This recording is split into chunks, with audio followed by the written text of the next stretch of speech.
आपण ज्यांच्या जेव्हा उड्या मारत होतो ती सगळी एक झाली ती, फक्त आपण थोडी कळ काढायची, थोडी. हासुडगाठीवाले थोडा दम. ह्यांनी आता काय केलंय, मनोज पाटलांना शब्द देतात काय, आम्हाला थोडी दिवस मुदत वाढवून द्या, थोडी दिवस द्या. दिली का नाही?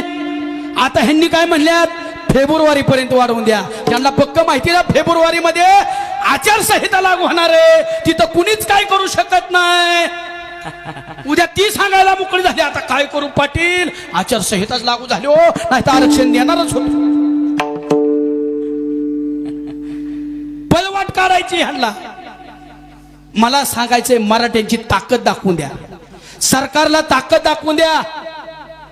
आणि आरक्षण मिळवत असताना पहिल्यांदा तुम्हाला सांगतोय, पहिल्यांदा एक तर आपल्यात कोणी बोललंच नाही. मी भाषण ऐकली काय काय पुढाऱ्यांची, अरे जरांगे आमच्या हातात कोयत, अरे जरांगे आमच्या हातात कुराडी. हो हो, त्याला एक प्रश्न त्या सर्वसामान्य ओबीसी समाजाने विचारायला पाहिजे, तुमच्या हातात कोयत पण मारल्यात किती जणाला? म्हणजे आमच्या हातात कोयत, सर्वसामान्याच्या पोरांनी कोयता माराव आणि तुम्ही घरात लपून बसा. वार पट्टे त्यांची भडक भाषणं ऐकून कुणी हातात तसलं पाऊल उचलू नका. आपल्याला संविधानाचा आदर करायचा आहे, लक्षात असू द्या. संविधान आपल्यासाठी श्रेष्ठ आहे, त्याला मान द्यायचा आहे, लक्षात असू द्या. आणि कायदा कुणाला माफ करत नाही, कायद्याचा सर्वांनी सन्मान करा, लक्षात असू द्या. आरक्षण मिळणारच आहे, देण्याशिवाय पर्याय नाही. त्यांना पळवाटा सगळ्या बंद झाल्यात. आणि आपण सुद्धा जोपर्यंत आपल्याला आरक्षण मिळत नाही, ज्या वेळेस आपल्याला मनोज पाटील हाक मारतील ना, त्यावेळेस आपल्याला सगळ्यांना उभं राहायचंय, त्यांच्या मागे एवढंच करायचंय.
गरज नाही. आणि तुम्हाला अजून एक सांगतो, अजून एक, ज्या वेळेस धर्मवीर छत्रपती संभाजी महाराजांना पकडलं ना, त्यावेळेस औरंगजेबाला वाटलं होतं बस मराठे संपले, आता मराठ्यांना नेतृत्वच राहिलं नाही. आणि ज्या वेळेस शंभू महाराज गेले आपल्याला सर्वांना सोडून, अभिमानाने सांगतो, एकही नेता नसताना, नेतृत्व नसताना 18 वर्ष मराठ्यांनी औरंगजेबाला थारच लागू दिला नव्हता. 18 वर्ष नेतृत्व कुणीच करायला नव्हतं, बिना नेतृत्वाचे मराठी लढत होते. तसे आता वेळे मनोज पाटील हाच आमच्यासाठी नेतृत्व, बाच विषय संपला. त्याच्या मागे ठामपणे थांबायचं, ते योग्य दिशेने घेऊन जाणार. अहो 2 एकर जमीनवाला माणूस आज सगळ्यांना घाम फुटतोय, हलवलंय सगळं. बर तीळ मात्र चूक नाही, कारण ही पातळी सोडूच शकत नाहीत, सोडली पण नाही. त्यांनी पातळी सोडली, त्यांनी इतकी सोडली की बॅलन्स बघा ढासळला त्यांचा. कारणच काय बोलतोय, इतकी पातळी वायबल झाली, सगळी वायबल. मला सांगायचं ह्याचाच अर्थ विजय जवळ आलाय. आणि या टायमिंगला तुम्हाला सांगतो, पहिली गोष्ट काय तर 4-2 पोरांनी आपल्या आत्महत्या केल्या. अजिबात करू नका, आत्महत्या करू नका. कारण ज्या वेळेस कोंढाण्या किल्ल्यावरती सर्व आपले 300 मावळे गेले ना, वरचं सैनिक बघून त्यातली 5-50 जण माघारी पळायला सुरुवात झाली. त्यावेळेस सूर्यानी सांगितलं, मी परतीचं द्वार कापून टाकल्यात, माघारी पळून जाऊ नका. मरणं आत्महत्या करणं म्हणजे बुजदिल काम आहे. बुजदिल ध्यानात असू दे. लढून मारा, लढून मारा. आत्महत्या करणं पाप आहे. आत्महत्या का करू नका. समाजापेक्षा तुमच्या आई वडिलांना, तुमच्या पत्नीला तुमची गरज आहे, लक्षात असू द्या. तुम्ही लढा घालताय पण तुमची आई रोज वाट बघती. माझं पोरग आरक्षणाच्या लढ्यासाठी गेलंय, कधी माघारी येतंय, रोज वाट बघतात आपल्या घरची. त्यामुळे असलं आघोरी कृत्य अजिबात करू नका. ते पाप आहे, लक्षात असू द्या. तुमच्या कुटुंबाला तुमची गरज आहे. दुसरी गोष्ट, जाळपोळ करू नका. ऐकूच ना, भडक भाषण ऐकायचं नाही. महाराष्ट्र संतांची भूमी, छत्रपती शिवाजी महाराजांची भूमी, विश्वरत्न डॉक्टर बाबासाहेब आंबेडकरांची भूमी. यांनी कधीच असं सांगितलं नाही जाळपोळ करून अराजकता माजवून आपला हक्क हिसकून घ्या, कधीच सांगितलं नाही. त्यामुळे त्यांचा विचार आपल्या डोक्यात पाहिजे सगळ्यांच्या. मिळणार आहे आरक्षण थोडे दिवस. फक्त मला एकच सांगायचंय, ही फसवायच्या भूमिकेत आहेत. आता फेब्रुवारीपर्यंत फसवायची भूमिका आहे, थांबायचं नाही. आणि ही जी 150 बोलली नाहीत ना आता आपल्या मराठा आरक्षणाच्या बाबतीत, आपली, बाकीचे राहून द्या तिकडे, बाकीचे बोलू शकत नाही. आणि आपल्याला त्यांना भांडायचा अधिकार पण नाही. बाकीच्या ओबीसी नेत्यांना भांडायचा अधिकार नाही का, ते त्यांच्या समाजाचे बोलत असतील. पण आपली गपत ना मूग गिळून 2 ते 3 महिन्यात आपल्या दारात सगळी येणार आहे. सगळी त्यांना म्हणायचं, का रे बाबा आता दिसला का मराठा, तवा तुझ्या तोंडाला कुलूप लावलं होतं का, तुला अडचण कशाची होती, ही आता कायच माहिती का, त्यांना माहिती. चाललंय, चालून द्या, चाल. पण हे तुम्ही विसरू नका, हे अजिबात विसरू नका. अहो 5 कोटी समाज आहे मराठा, 5 कोटी, 5+ आहे, 5+ आहे. तरी ह्यांना काळजी वाटू नये का, आपल्याला त्यांनी गृहीत धरलंय. कुठंच जाणार नाहीत, कुठंच. थोड्यासाठी वायबल हो नका. कारण मराठा समाजाला मी आता सांगितलं ना, टाकला तुकडा की लगेच पांगणार, तसलं होऊन देऊ नका. कारण बऱ्याच दिवसानंतर हा इतिहास घडलाय. आता इकी फुटून देऊ नका, अजिबात फुटून देऊ नका. त्यांना पहिलं बोर्ड लावा. माझं तर म्हणणं माहिती का, माझं वैयक्तिक, कोणाचं काय मत असेल तिला, आपण जी बोर्ड लावल्यात ना आता, राजकीय नेत्यांना गावात बंदी. आपण एवढं बोर्ड लावलंय, मराठा राजकीय नेत्यांना गावात बंदी.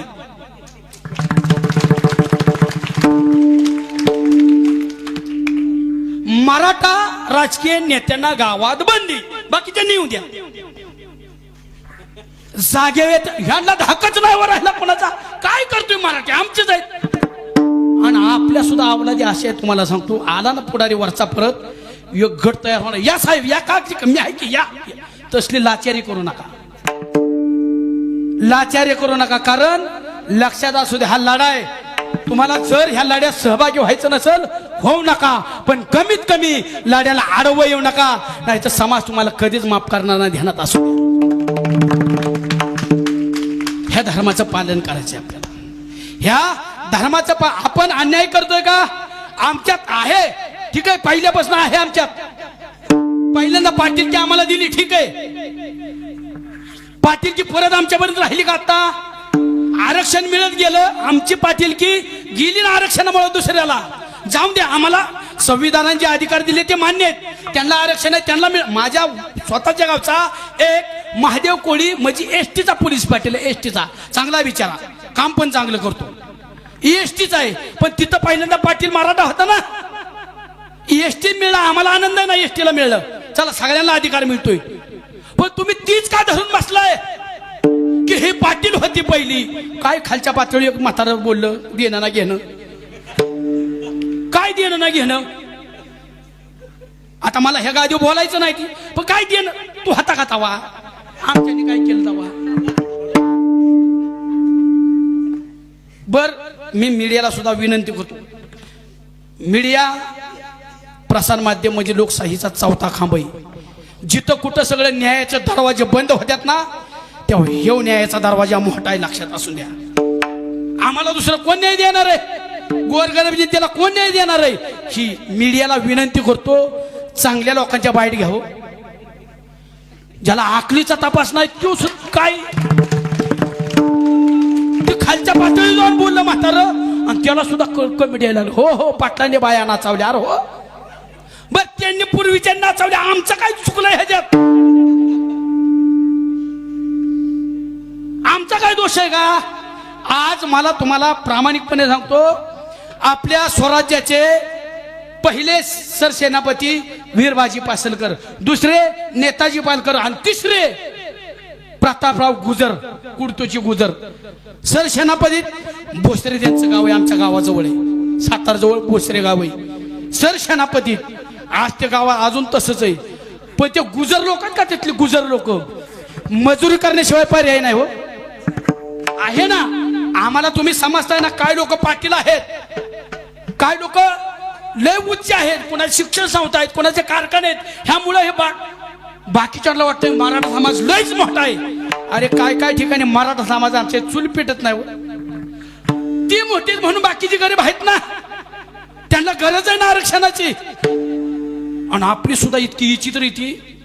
एक आमदार, मी नाव घेत नाही, नाव कदाचित लक्षात येईल कारण तुम्ही हुशार एवढं येणं नाही, आणि उद्या ही बाईट लगेच जाणार आहे माझी, मला पण माहिती.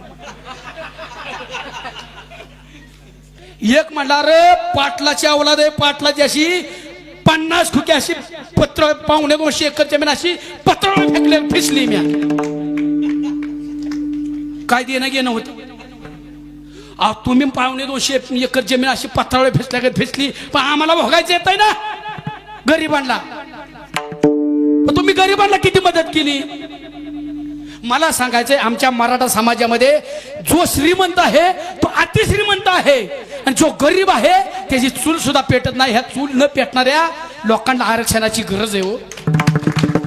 ह्यांना आरक्षण द्या. आणि ह्याच्यासाठी लढाय ती नाणे साहेबांची ते काय त्यांची बोलण्याची पद्धत. आम्हाला आरक्षण तुम्ही का बसा की मग, तुम्हाला नको, तुम्हाला म्हणलं का बाबा घ्या घ्या घ्या त्याला आरक्षण घ्या, आम्हाला नको. ती मोठ्याची असण्याचं काय ते डोक्यावर पडलेलं ते जलांगे डंके की चोट पर हो. तू का रडतोय, तुझं मागितलंय का आम्ही. हसण्यासारखं नाही, रडा येत अक्षरशः. आणि हसल्याची मीडिया बाईट घेऊन दाखवते. ती तिथंच राहिलं पाहिजे, ती इकडं फिरूच शकत नाही ती. बर दलित समाजातला पण नेता त्याला म्हणला ये आमच्या समाजाला कलंक, तरी ते बोलतात आणि मीडिया त्याची बाईट घेते. मला एक सांगायचंय, ही न्याय देवता आहे, आपल्याला न्याय देण्याचं साधन आहे मीडियामध्ये. मीडियाने चांगल्या लोकांच्या घ्या, जिथं भडकाव भाषणं बोलत्याल, बड खावं म्हणलंय मी, भाषणं बोलत्याल त्यांची अजिबात घेऊ नका. समाजात अशांतता पसरते लक्षात असू द्या. मीडियाची फार दखल घेतात लोक. मला सांगायचं फक्त शांत राहिला पाहिजे समाज, महाराष्ट्र शांत राहिला पाहिजे, महाराष्ट्र संयमी, त्याचं वातावरण फक्त बिघडू नका. दोन मित्र होते, दोन मित्र भांडणं कशी लावायची बघा. भांडणं दोन मित्र होती आणि लय कट्टर मित्र. आणि एका राजाने सांगितलं गावात चोरी झालेली आहे, जो त्या चोराला पकडून दिल ना त्याला 5 कोटी रुपये बक्षीस देणार. 5 कोटी रुपये. हे दोन मित्र. त्यातला म्हणला मी पकडणार, दुसरा म्हणला मी पकडणार. नका दोघांचीच भांडणं. अरे पकड की, तुला पकडला, तुला घावला तू नाही. तो म्हणला तू समजा तू चोर पकडलं, तुला बक्षीस मिळाला, तू काय करशील. मी म्हणला जमीन घेईल आणि त्या सगळा घास लावेल. म्हणला घास लावेल, गुरांचा घास, दुधात धंदा करील. तो म्हणला तू काय करशील. मी घास लावेल. तू म्हणला मी घोडा घेईल आणि तुझ्या घासात सोडून देईल. तो म्हणला माझ्या घासात सोडायची काय कारण आहे तुझी.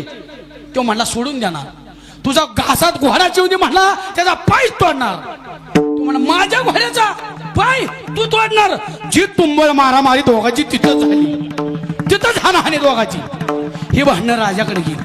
राजाकडे भांडणं कशावर झाल्यात.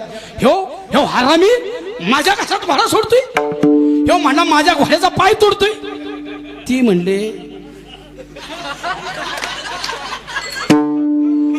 ती राजा म्हणला तू घास लावलाय का. ती म्हणला नाही लावला. घोडा घेतलाय का, नाही घेतला. मग कधी मिळाल्यावर ना. तसं आम्हाला सांगायचंय आम्ही आरक्षण मागतोय, मिळेल न मिळेल पुढचा भाग आहे. आता कशाला तुटून पडता आमच्यावर?